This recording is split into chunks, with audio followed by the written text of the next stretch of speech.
Mami, ayoko sumama. Frank, I'm sorry. Pagod na siya eh. Gustong umuwi.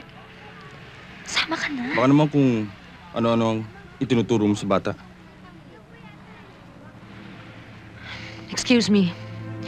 You know, don't you dare accuse me of anything. Yung batang ayaw sumama sa'yo eh. Say bye-bye, Daddy. Bye-bye. Bye. Pumasok kayo ng maaga bukas ha. Maraming customer. Yes, ma'am. Sige, ma'am. Okay, good good night, night. ma'am.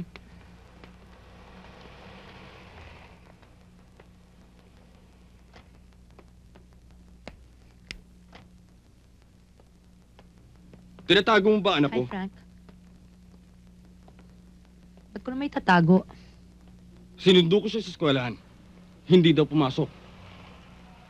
Tumawag ako sa condominium, wala naman sumasagot. Nasaan si Christy? Hi, Hello, Mommy. anak. Na-miss kong baby ko ah. Hi, Daddy. Mami, tapos ng shooting ko. At sabi ng direktor, galing-galing ko daw. Wow naman. Galing talaga ng baby ko. Okay ba? Anong shooting? Kaya ba wala sa eskwelahan ng bata? Bakit? Mas importante ba ang kumita kaysa sa mag-aral? Mare, pumunta muna kayo sa kusina. There's food there. Kumain muna kayo bago tayo umuwi, ha?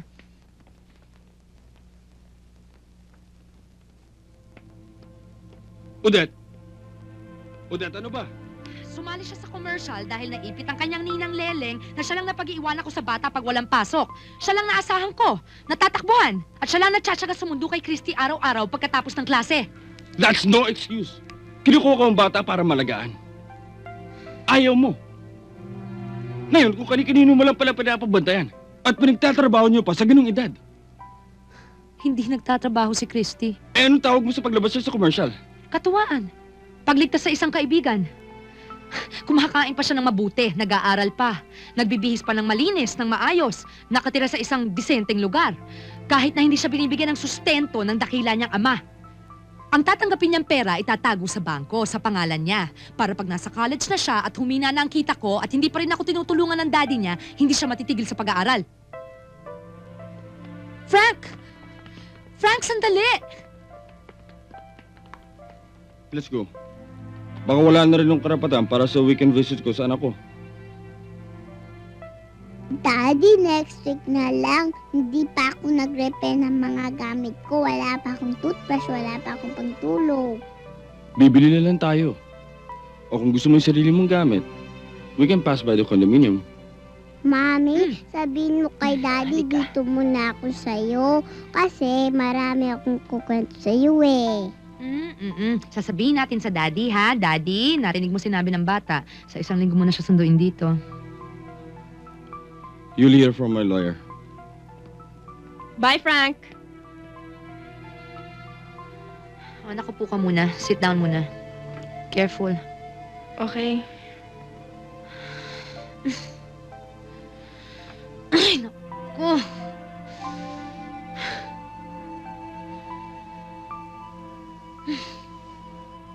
O, ba't napabilis pala ang uwi ninyo dito?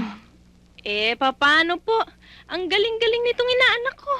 Puro take one. Oh? Kaya hayun, pinagkukuhaan ng maraming litrato at linagay dun sa file niya. Talaga? Ang galing! Naku Ang naman. galing-galing nito. Pero may iba nga tayo. Anong ginagawa ng father ni Christy dito? Naku, wag mo na nga pinagpapapansin yun. KSP.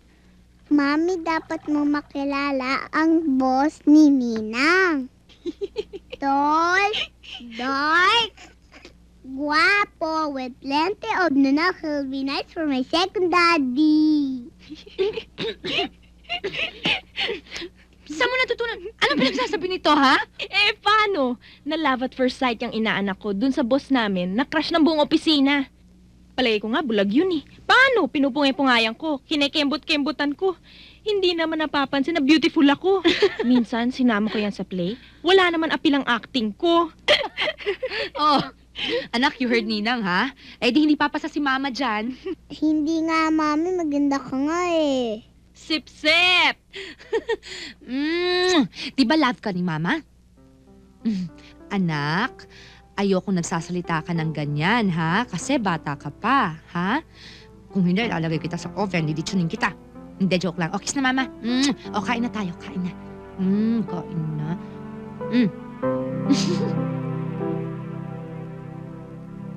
Ang bango-bango naman ng baby ko. You sleep early, ha? Para maaga ka magising. Pero you pray first before sleeping. Sige na. Mami, hindi mo na ba love si Daddy?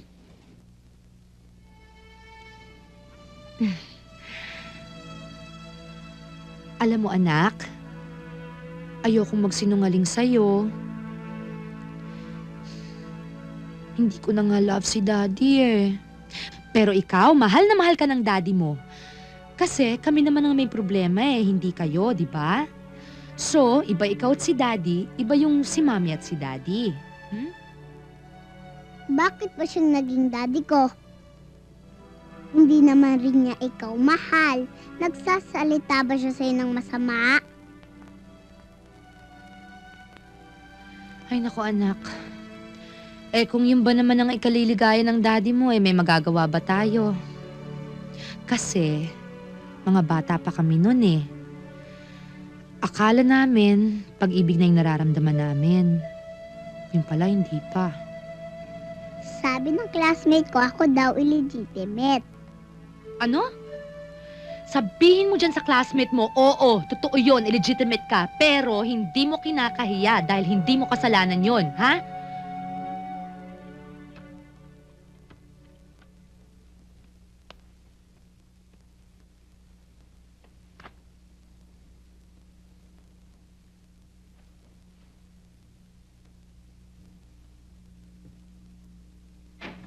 Hi! We're home!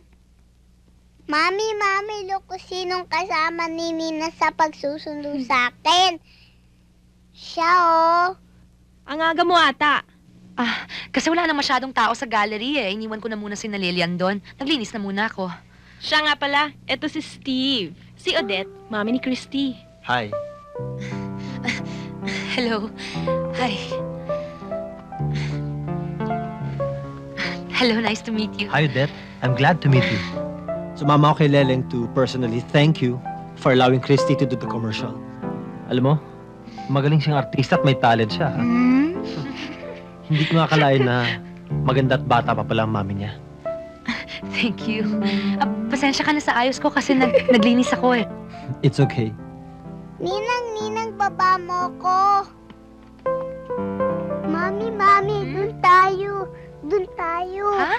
Doon, oh. Dali. Sandali, excuse us. Bahala ka na muna sa kanya ha. Mami, tayo sit sa down. room mo. Oo, anak. Doon tayo sa room mo. Upo ka muna, Dali, Steve. dali. Sandali lang, I'll get you something, Sige. Anak, bakit? Oh, Mami. Anak naman. Upo ka dyan. Bakit ba? May bisita tayo eh. Oh, ano yan? Mami, itong suotin mo. Ano? Anak, nasa loob tayo ng bahay.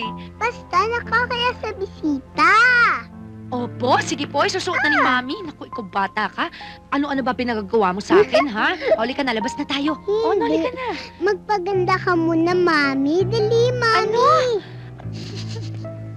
Ano bang gusto mong gawin ko? Mami, mag-brush ka na. Dali. Naku, magbabrush pa. Oh, tapos na, ayoko na. Mami, maghikaw ka. Naku, maghihikaw pa. O sige, pero isang hikaw lang. Hindi, dalawa. Ay, dalawa ba? Dalawa? O sige. Naku, ikaw kung ano-ano pinagagawa mo sa akin. Mami, halika Ikaw, na. anak, ha? Ikaw, ha? Mami, dali. Kung ano na naiisip mo. O, halika na. Oh, Dana, relax ka lang, ha? Relax ka lang. Mami, labas Oh, ka ano na. ba? Anak! Ano ba? Shh! Ano ba? Mami, lumabas ka na. Oo.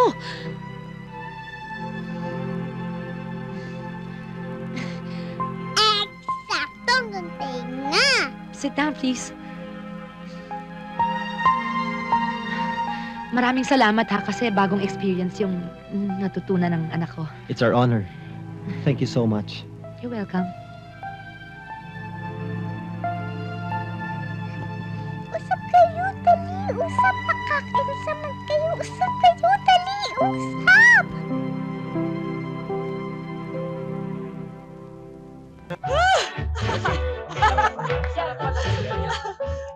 Oy, pagbutihan nyo. Baka matalo tayo. Ay, nandiyan na si Willie pero si Steve wala pa. Ano bang usapan niyo? Sabi niya, ma, dadaanan niya ako at magdi-dinner kami. Pero 3 oras na wala pa. Pupunta na ako dito. Abay, hindi pa dumarating. Maghintay ka na lang. Gusto mo mag-practice ka muna ng dancing para, it's good for the body. Huwag na, ma. Ma, bakit ganon? Parang hindi na ako pinapansin ni Steve. Aba, wala akong alam dyan. Alam mo, Iha, kung ayaw na niya sa'yo, huwag mo ipilit ang sarili mo. Kung ako ikaw, humanap ka ng iba para sumaya ka. At sumaya rin siya. Itayo mo ang bandera nating mga babae. Yan. Good evening. Nandiyan na palang hinihintay mo.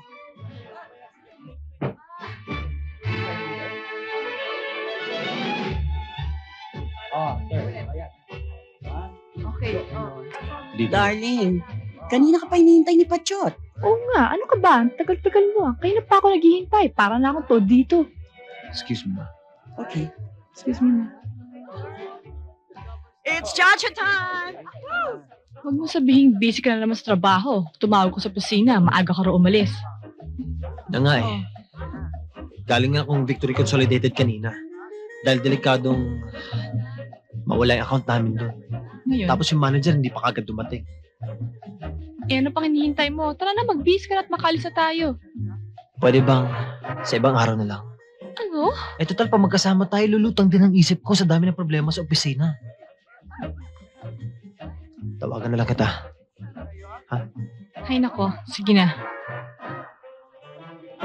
Talaga anak, ang husay-husay mo. At saka alam mo, ang ganda-ganda mong flower. Naku! Nakita ko late ka. Ay, pasensya ka na anak, kasi alam mo, ang daming inaasikaso ng mami ha? Hindi bale napanood ko naman yung fly, fly, fly the butterfly mo Galing-galing. Ayun, Daddy. Hi, anak. Kamusta na? Hi, Odette. Hi. Ano nangyari?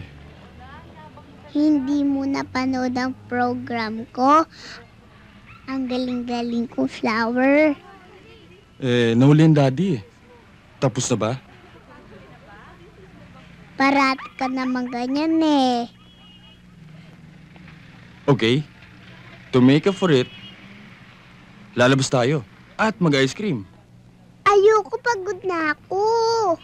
Anak, baka naman pwedeng mag-ice cream muna kayo ni Daddy, tapos hihintayin ko na lang kayo sa bahay, ha? Mami, ayoko sumama. Frank, I'm sorry. Pagod na siya Gustong umuwi. Sama ka na. Baka naman kung ano-ano ang itinuturo mo sa bata. Excuse me. You know, don't you dare accuse me of anything. Yung batang ayaw sumama sa'yo Say bye-bye, Daddy. Bye-bye. Bye. Patahimikin mo na yung mag-ina. Kaya buti't hindi kayo nahabol sa obligasyon mo. Ipagugulo mo pa kay attorney. Kung ano-ano yung tinuturo sa bata, kaya ayaw nang sumama sa akin. Ano ba ang pinagpuputok mo? Noon, pinipigilan kita sa panliligaw kay Odette. Para yung pag-aaral lang ang sikasuhin mo. Inanakan mo yung pobre. Ano sabi ko? Panagutan mo't magpakasal kayo. Puro ka iwas. Papa, mukhang si Odette pa ata ang kinakampihan nyo. Talaga. Maswerte siya. Hindi ikaw napangasawa. You know what's wrong with you? Hindi ka marunong magmahal ng ibang tao. Kasi sobra ang pagmamahal mo sa sarili mo. Hindi ka magtagal sa isang trabaho. Inom ka ng inom. Puros ka pang bababae. Bakit ba mapilit ka sa bata? Mahal mo ba siya? Siyempre, anak ko yun. Lukohin mo ibang tao. Huwag ako. Kanya ka nagkakaganyan. Naiinggit ka sa kanila kasi maligaya sila. Kapag nasa iyo na ang bata, tatanggi ka at matatakot. Dahil responsable ka.